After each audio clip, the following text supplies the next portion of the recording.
Hello everyone, welcome to 12 Bravo channel. It's a beautiful day here in sunny Florida. It's our fall, winter time, so it's in the low 70s right now. Beautiful wind blowing.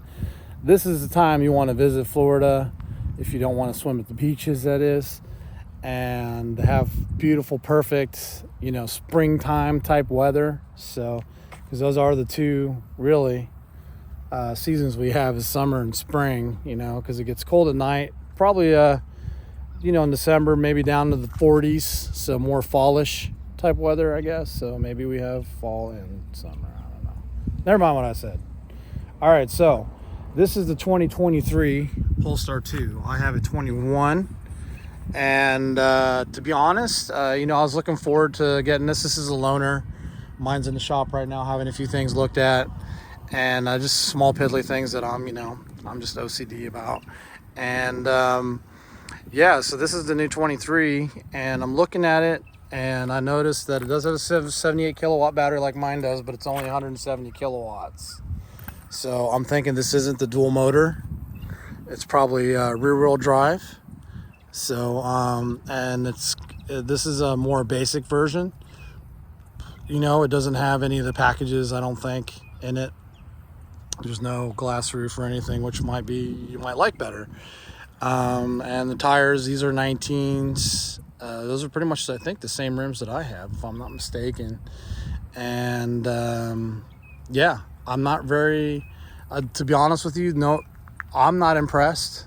It's still a great car, don't get me wrong, but they could have made more changes in 2 years that this car's been out. So this is the third Polestar 2 year. You had the 21s, 22s, and 23s. Now the 24s are rolling out. 24s are completely redesigned in the front. So maybe that's, that was their thing. But there were a few things in this that, the range isn't any better than the 23. I think it says it's 10 miles more. This being a single motor, though, it'll get more real world range.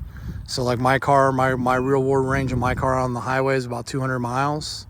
If I'm going 80, and this car, you're probably going to get more than that. So it's something to consider if you're looking at dual motor. It's not as fast as my car, though, because it doesn't have the dual motors. But yeah, the outside hasn't really changed much. I don't really know. I don't remember this in my car, though, these big things here. I don't know. I'd have to pull next to my car to look at it, but I do not remember these cutouts here. So maybe that's a little different for more aerodynamic. But other than on the outside, not really much has changed. Obviously, I don't know the engineering of the car, so I don't know if they've made any engineering changes. Let's see if this back's powered. Still powered. So, to be honest with you, if you're looking at getting a Polestar and you're like, man, should I get the 23? Should I, get a used 21 or 22? I'm going to be straight with you. I would get a fully loaded 21. You can get them right now with all three packages. The car was at $67,000 MSRP, brand new. You can get them for $30 grand now, and they're only 2 years old. A lot of them are under 10,000 miles. The prices on them have dropped drastically on the used Polestar 2s, especially with the new 24 coming out with the redesigned front fascia. To be honest with you, though, I actually like the old fascia better because it looks more like a real grille, because it is a real grille. So, and the new one has all this covered up with a body colored plastic, and then there's a little slit here. So it looks different for sure, but I don't think it's an upgrade. I really like the old grille better. But let's get inside and see if there's anything different on the inside. Show you the back. You got plenty of room. So this is me sitting behind myself. So that's me sitting behind myself, so I still have a little space. It's kind of tight in the headroom. You can see how my head's touching the top, so I don't think these seats go back or anything on this model, but yeah, it's kind of tight back here, sitting like this. If you're I'm 5'11", so if you're it's not the greatest for carting around people that are 5'11" or over, but yeah, it works for most people. So And then in here, you don't really have any design changes. This has the basic speaker set. It still sounds really good. The bass stereo system still sounds really good. And then you get in here, a little bit of difference on mine. Like with this model, this is like more like a plastic here. Mine's wood. But I do like the design of this. It looks like carbon fiber kind of ish, you know, around the edges too. This is still, I hate this glossy plastic. This is still glossy plastic, still fingerprint magnet, and still scratches easily. Cup holder situation still not fixed. This is still really stupid. And I'm trying to think what else. That's about it. Yeah. Not much differences in the design or anything like that. So, you know, the 2023, it's not really worth it to get a 22 or 23 and pay more money, I don't think. Especially if you're buying brand new. If you got your heart set on buying brand new, then get the 24 because it has the better range, the new motors that they've built for them, and it's supposed to be more efficient as well. So if you got your heart set on spending 70 grand, we're starting. I think they start in like the high 40s or something like that for the base models, single motor. But if you want like a fully loaded, Polestar 2 with all the packages, there's a Pilot Plus and Performance packages. The Performance package you can always tell on the outside because they got the yellow Brembo brake calipers and the yellow seat belts. So on the 24, the Performance packages come with the white badge on the front, and they actually do have a higher output. I think it's 350 kilowatts. So you're going to get about 60 more horsepower than the dual motor regular without the Performance package. So just something to keep in mind.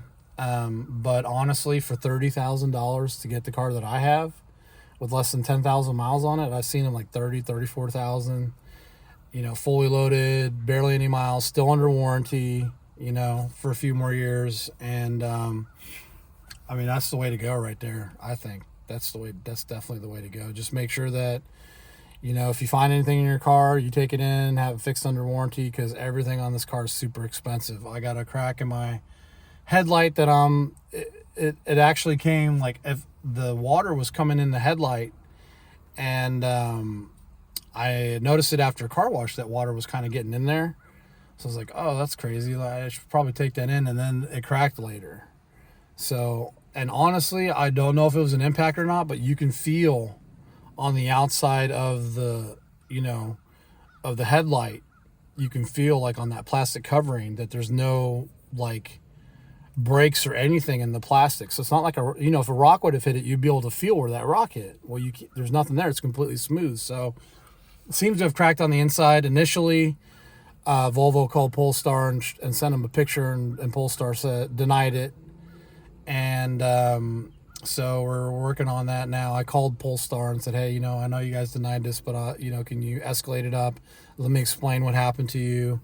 I believe it's a defect in materials because water got in there and then it cracked. So I want them to take a look at that and hopefully replace it, because you can't replace just the headlight lens, of course, the plastic cover. You can't. You got to replace the whole headlight assembly, $3,500.